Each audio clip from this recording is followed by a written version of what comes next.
remercie le BHDA, le cabinet Patrick et Associés, pour avoir invité à prendre part à cette activité. Et je remercie aussi le public. Moi, je pense que cette question de droit d'auteur, cette question du numérique, c'est tellement important que parfois on vit avec, mais on ne sent pas que c'est nécessaire, on ne sent pas que c'est important. Par exemple, on regarde les films, on regarde ce qui se passe sur les réseaux sociaux, etc. On écoute de la musique, mais sans vraiment réfléchir à ceux-là qui ont travaillé, je pourrais dire à ceux-là qui ont produit cette œuvre. Donc, maintenant, dans toute la chaîne, ce qu'on fait, on regarde en tant qu'utilisateur, on écoute, mais sans, comme on dit chez nous ici, donc on n'est pas gratis, et ça paye. Généralement, c'est pas pareil que vraiment, si vous avez de grands intérêts, on ne paie pas tout ce qui est produit. Mais je vais vous expliquer que, je ne sais pas, peut-être les gens qui ont plus de 30 ans dans cette salle, peut-être vous vous souvenez de la plateforme Napster. Qui se souvient de Napster? Napster, c'est quoi? Napster, c'est une plateforme. Et comme aujourd'hui, il y a différentes plateformes, il y a Facebook, il y a YouTube, il y a Twitter. Donc, ces grandes plateformes-là, Napster, c'était plutôt une plateforme peer-to-peer. Donc, je dis peer-to-peer pour que vous puissiez comprendre. Et l'aspect technologique, mais c'est point à point. Ça veut dire quoi? Disons que sur mon ordinateur, j'ai l'album d'un artiste quelconque. Vous voyez? Maintenant, ce que je peux faire, puisque l'Internet, c'est l'interconnexion des réseaux, ça veut dire, je peux être ici, je peux me connecter à un ordinateur qui est en Afrique du Sud ou ailleurs. Donc, ce qui se passe, c'est que la musique ou les musiques que j'ai, je peux les partager avec d'autres utilisateurs de la plateforme. Ça veut dire quoi? Une musique peut être partagée avec N personnes. Donc tout ceci, c'est à l'insu de l'auteur, à l'insu de celui qui a créé la musique. Donc, c'est un espace de promotion aussi, en quelque sorte. Pourquoi? Parce que ma musique peut être connue, la musique de l'artiste peut être connue à travers le monde sans se déplacer. On est d'accord?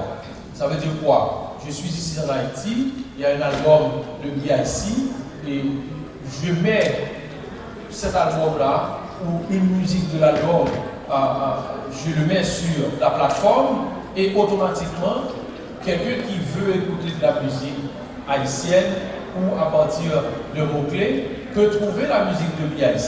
Mais est-ce que BIC touche quelque chose à partir de ce portage? Non, rien. Et ça veut dire quoi? Je peux avoir accès à des milliers de chansons et la personne qui a seulement un album peut avoir accès à des milliers de chansons. Donc, tout ceci c'est pour vous dire que le numérique c'est un espace de promotion parce que ça touche plus de gens en même temps, mais en même temps aussi, il faut regarder l'aspect de protection des droits d'auteur. Donc, ce que je voulais vous dire par rapport à la question de Napster, c'est que cette plateforme-là permet à ce que des gens, des utilisateurs partagent des chansons, mais gagnent beaucoup d'argent sur ce qui est partagé. Ça veut dire ce qui est partagé, ça veut dire qu'aujourd'hui on peut dire que Facebook est gratuit, mais il faut regarder ce qu'on appelle le business model qui est derrière. Donc on est tous, je ne sais pas, moi je n'ai pas payé pour avoir accès à Facebook. Non, vous avez payé? Personne ne paie, mais on peut se demander quel est le business model qui est derrière Facebook. Donc comment Facebook gagne de l'argent? Facebook gagne de l'argent parce que vous vous connectez à Facebook, je me connecte à Facebook. Il y a plus de 2 milliards d'utilisateurs qui se connectent à Facebook. Et ces données-là sont vendues à des tierces et c'est ça leur business model. Donc, ces plateformes, et c'est pour ça que aujourd'hui l'Europe, les pays européens, ils se mettent ensemble pour lutter contre ce qu'ils appellent la domination de GAFA ou encore des grandes plateformes, Google, Amazon, Facebook et Apple. Et pour la plupart, ces plateformes ne paient pas leurs taxes dans ces pays. Vous êtes utilisateur de Facebook, moi je sais booster les pages Facebook par exemple. Je paye pour booster les pages, mais Facebook ne paie pas ne paie pas ses taxes en Haïti. Donc ça veut dire que le numérique, c'est vraiment, et là les spécialistes ont parlé de l'aspect de territorialité, parce que tout en étant en Haïti, je peux avoir accès à des contenus qui sont produits ailleurs de très très loin. Et ça crée aussi ce que j'appelle une situation de monopole. Le monopole est aujourd'hui, je ne sais pas, donc on peut dire qu'il y a deux grands groupes qui dominent le marché de la téléphonie mobile en termes de système d'exploitation. Il y a Apple et il y a aussi Google. Apple avec son iOS, et ce qui arrive, c'est qu'aujourd'hui, ils sont en train de créer, si vous voulez, de renforcer ce monopole pour dire que on peut être si vous faites partie de mon écosystème, eh bien vous allez avoir accès à un ensemble de choses. Et vous savez que, je ne sais pas, vous connaissez iTunes? iTunes, c'est une plateforme de streaming, ça veut dire on peut écouter de la musique en ligne. On peut écouter de la musique en ligne. Maintenant, si on regarde toute la chaîne, j'ai expliqué tout à l'heure, c'est que ces grandes plateformes qu'elles font à partir de leur business model, elles créent des monopoles. Ça veut dire qu'aujourd'hui, si j'ai mon téléphone iPhone, qui est de Apple, je peux avoir accès à un ensemble d'applications liées à Apple. Et si vous avez Android de Google, vous pouvez avoir accès à un ensemble d'applications de Android. Ça veut dire que dans les 10 prochaines années, c'est pour ça que les États ont un rôle important à jouer dans la régulation, que ce soit des contenus, mais aussi de la façon dont ces grandes plateformes exploitent les contenus qui sont produits. Pourquoi? Parce que c'est comme vous dire que si vous n'avez pas iPhone, vous avez Android. Si vous n'avez pas Android, vous avez iPhone. Donc, ça pose des problèmes par rapport à la question de la concurrence. L'Internet, aujourd'hui, c'est plus de 4,1 milliards d'utilisateurs. Donc, ça ouvre, je pourrais dire, ça ouvre la voie et ça ouvre un marché important pour ceux et celles qui produisent. Donc, nous sommes à l'ère du numérique, nous sommes dans le numérique et nous parlons aussi d'économie numérique, d'économie du savoir. Donc, ça veut dire celui qui produit, c'est celui qui va gagner plus d'argent. Ça veut dire si vous êtes des consommateurs, vous consommez, vous ne produisez pas, vous allez toujours dépendre d'un producteur.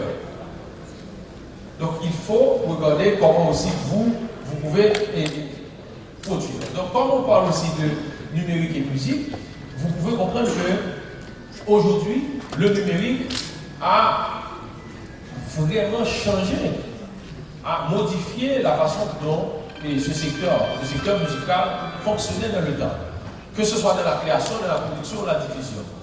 Donc aujourd'hui, quelqu'un qui produit, qui crée, peut être aussi producteur et peut être aussi diffuseur. Ça veut dire je peux être, j'aime BIC, c'est pour ça que je suis BIC, parce que c'est un chanteur engagé. Je peux être BIC et je peux aussi vendre mes musiques sur une plateforme.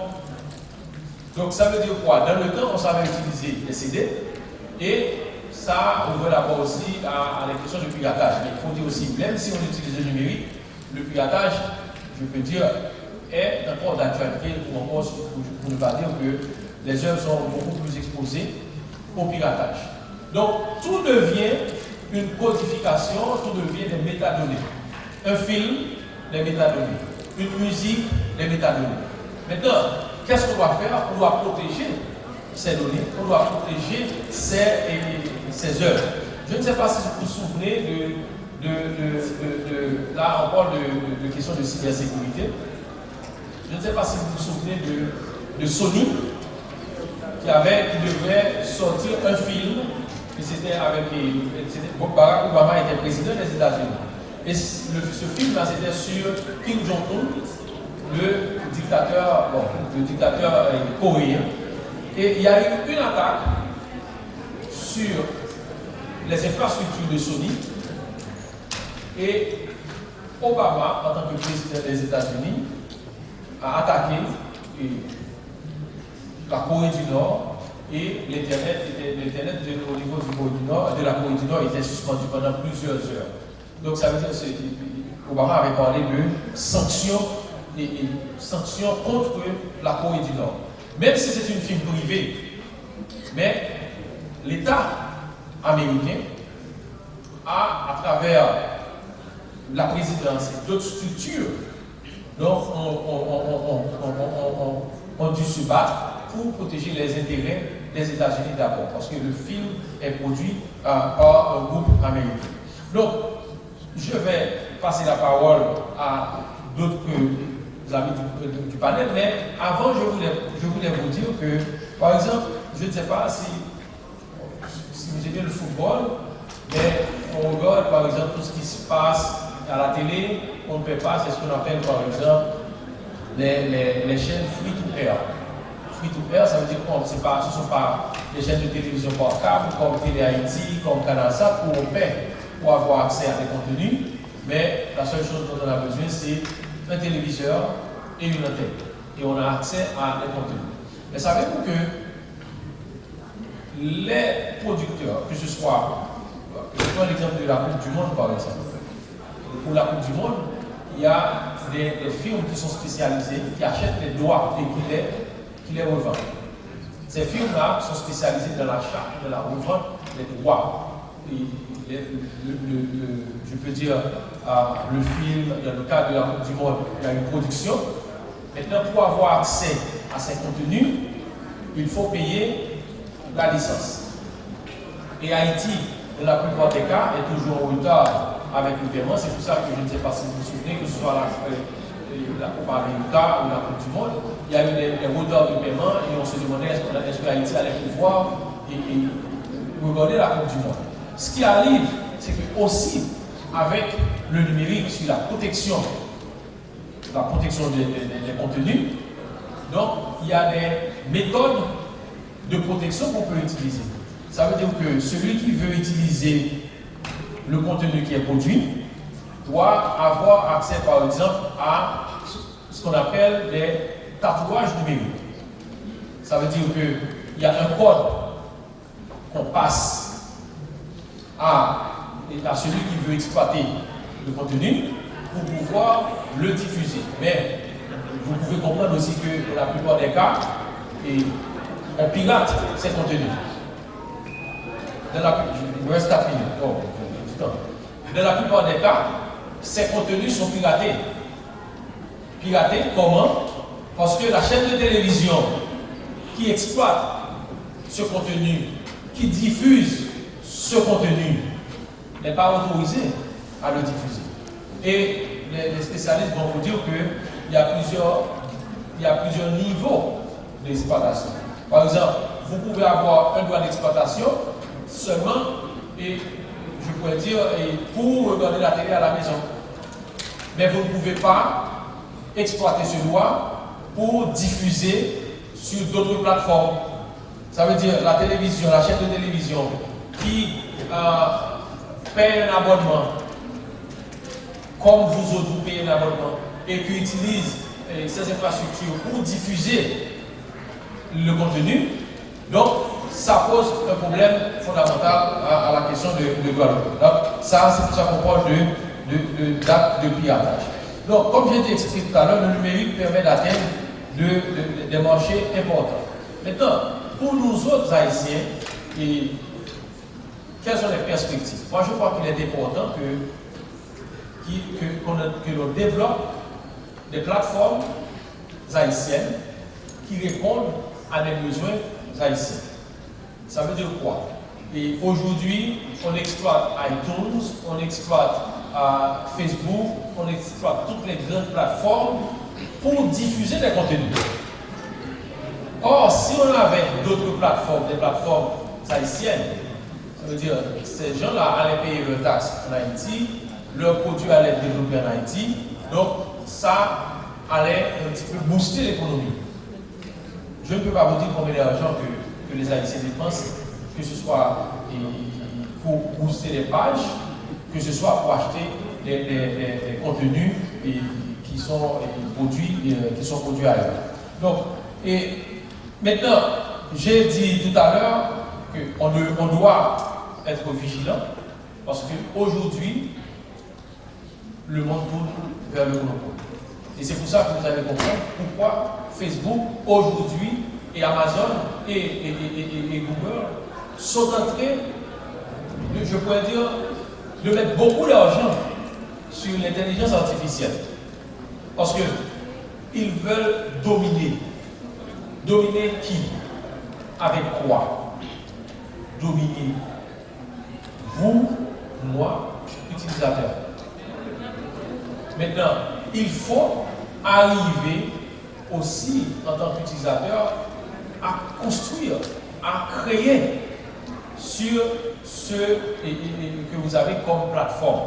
Parce qu'il faut dire, même si Facebook a un business model qui exploite, je pourrais dire, et parce que les chiffres montrent, qui exploite, bien entendu, un ensemble d'acteurs de la chaîne, mais le plus important, c'est de savoir que vous aussi, vous pouvez utiliser cette plateforme-là pour faire de l'argent. Regardez par exemple les youtubeurs. Qui parmi vous connaissent les youtubeurs? Les youtubeurs, c'est un youtubeur, c'est quelqu'un qui est là, qui dit bon, moi, je vais filmer les choses. Et quand je filme, il y a des gens qui regardent. Et YouTube vous paie à partir de ça. Donc, merci. Oui, bonsoir. Donc, moi, je suis venue de manière beaucoup plus modeste répondre à l'invitation du BHDA et à la question de l'importance des droits d'auteur dans l'industrie musicale haïtienne. Donc là, déjà, la question telle qu'elle était formulée m'a suggéré d'autres questions. Et la première, c'est quand on parle d'importance, si on se place du point de vue économique, malheureusement, je pense qu'on peut dire que jusqu'à présent, les droits d'auteur en Haïti n'ont pas d'importance, dans la mesure où le système ne fonctionne pas encore, malgré les efforts de certains acteurs et notamment du BHDA. Quand je dis système, en fait, j'entends l'ensemble des parties prenantes. Ça veut dire le système de régulation en tant que tel, mais bien évidemment aussi les différents acteurs, à la fois les utilisateurs et les ayants droit. Par exemple, avec Haïti Music, qui est l'association haïtienne des professionnels de la musique, en 2015, donc ça fait déjà maintenant 4 ans, nous avions réalisé une enquête auprès de 1520 professionnels de la musique, dont je cherche les chiffres, 603 potentiels ayants droit, ça veut dire des auteurs, des compositeurs, des gens qui créent de la musique, du contenu et qui peuvent à ce titre-là bénéficier de redevances de droits d'auteur. Et donc sur ces 603 personnes, et sur les 603 potentiels ayants droit, il y en avait 87 seulement qui étaient enregistrés, ça veut dire que du côté des ayants droit déjà eux-mêmes ne franchissent pas le pas d'enregistrer leurs œuvres dans une société de droits d'auteur. Et ensuite, il y en avait simplement, donc en 2015, 18 qui avaient touché des redevances de droits d'auteur, c'est-à-dire un total de 2,98%. Autant dire 97% de manque à gagner pour l'ensemble du secteur. Et maintenant que le BHDA a signé un accord avec la société Lexa pour la gestion collective des droits, on va pouvoir voir justement, peut-être pas cette année, mais l'année prochaine et l'année à venir, comment ce pourcentage peut augmenter. Mais Mais on constate donc en Haïti que la musique circule librement, que ce soit la copie physique, ce qu'on appelle les bouclettes, ou la copie digitale sur les clés numériques, ou bien l'usage numérique que l'on vient d'évoquer. Donc, c'est un manque à gagner énorme de ce point de vue-là. Et les plus gros consommateurs, c'est-à-dire les médias, mais aussi les promoteurs, les nightclubs, les DJ, en fait, ce sont des professions qui fondent leur business, leur propre économie sur l'utilisation des musiques enregistrées. Et ces entités-là ne paient pas les droits aux ayants droit. Donc il y a vraiment jusqu'à présent un dysfonctionnement. Je me souviens par exemple d'une discussion qu'on avait eue récemment dans le cadre d'une activité du BHDA, où c'était au sein d'un panel de professionnels, et les gens déjà ne comprenaient pas sur le principe que si on invitait un auteur-compositeur à interpréter ses œuvres, il devait aussi être rémunéré à titre d'auteur-compositeur. Par exemple, il pouvait comprendre que, effectivement, si j'interprète la musique de mon collègue qui n'est pas sur scène, mon collègue doit toucher sa part en tant qu'auteur-compositeur et moi en tant qu'interprète. Mais si je suis la même personne, auteur-compositeur-interprète, il ne comprenait pas qu'il devait payer deux fois. Donc on se rend compte qu'il y a déjà un problème au niveau de la compréhension. C'est un dossier qui est finalement assez complexe. À la fois, il faut comprendre le sujet en termes de droit et comprendre aussi les mécanismes ensuite techniques qui peuvent mener à son application. Voilà, donc si ça c'est un bref aperçu de ce que pourrait être l'importance des droits d'auteur en Haïti, mais si j'élargis en fait l'importance des droits d'auteur dans l'ensemble de l'industrie musicale, on voit que le dossier est encore plus compliqué de fait des modalités de consommation qui ont évolué, et notamment du bouleversement causé par le numérique. Alors il y a déjà les droits d'auteur qu'on oublie souvent, qui sont ceux que je viens d'évoquer, les droits d'auteur de la partie qu'on appelle live, en fait, qui est la musique diffusée en direct par les personnes qui l'interprètent. Et en Haïti, ça représente à peu près 80% de l'ensemble de l'économie de la musique. Mais si on pense plus en fait à la vente de musique, on constate qu'on ne fabrique plus de CD en fait. La vente est maintenant complètement dématérialisée. Avant, c'était en sens un peu plus facile parce qu'il y avait un producteur, une maison de disques qui fabriquait un objet. Donc on pouvait comptabiliser. Alors il y avait plusieurs types de contrats qui pouvaient impliquer les droits d'auteur, que ce soit forfaitaire, que ce soit un pourcentage de vente, etc. Mais au moins il y avait quelque chose de matériel qu'on échangeait et qui facilitait un peu les transactions. Maintenant, l'essentiel de la consommation se fait sur Internet et se fait en ce qu'on appelle le streaming, c'est-à-dire la diffusion sur les plateformes. Alors, par exemple, pour les chiffres français en 2018, par exemple, on constate qu'il y a 5% de téléchargements. Donc, si vous achetez un album ou une musique à l'unité sur un site et que vous payez pour le faire, ça représente 5% de la consommation. Le support physique, donc le CD, ne représente plus maintenant que 43%. Il était en 2008, en 2008 il était à 83%, en 2013 il était à 73%, et désormais il est réduit à 43%. Donc il a perdu en 10 ans 40% de part de marché. Et ces parts de marché-là sont reconverties dans des supports immatériels, donc le streaming payant, le streaming financé par la publicité et la téléphonie mobile qui représente 41, 40 et 1% des échanges de musique. Du coup, comme les ventes maintenant sont dématérialisées, en fait, qu'est-ce qui s'échange? Ce sont les droits. Il ne reste plus que les droits à échanger. Il n'y a plus de choses palpables. Et tout se fait par l'intermédiaire de droits et de contrats. Et donc, sur ce modèle-là, il est impossible de monétiser ses œuvres sans passer par les droits d'auteur. De fait, c'est pour ça que l'importance des droits d'auteur dans l'industrie haïtienne est devenue encore plus importante, au sens où l'économie maintenant est basée quasiment, pas uniquement, mais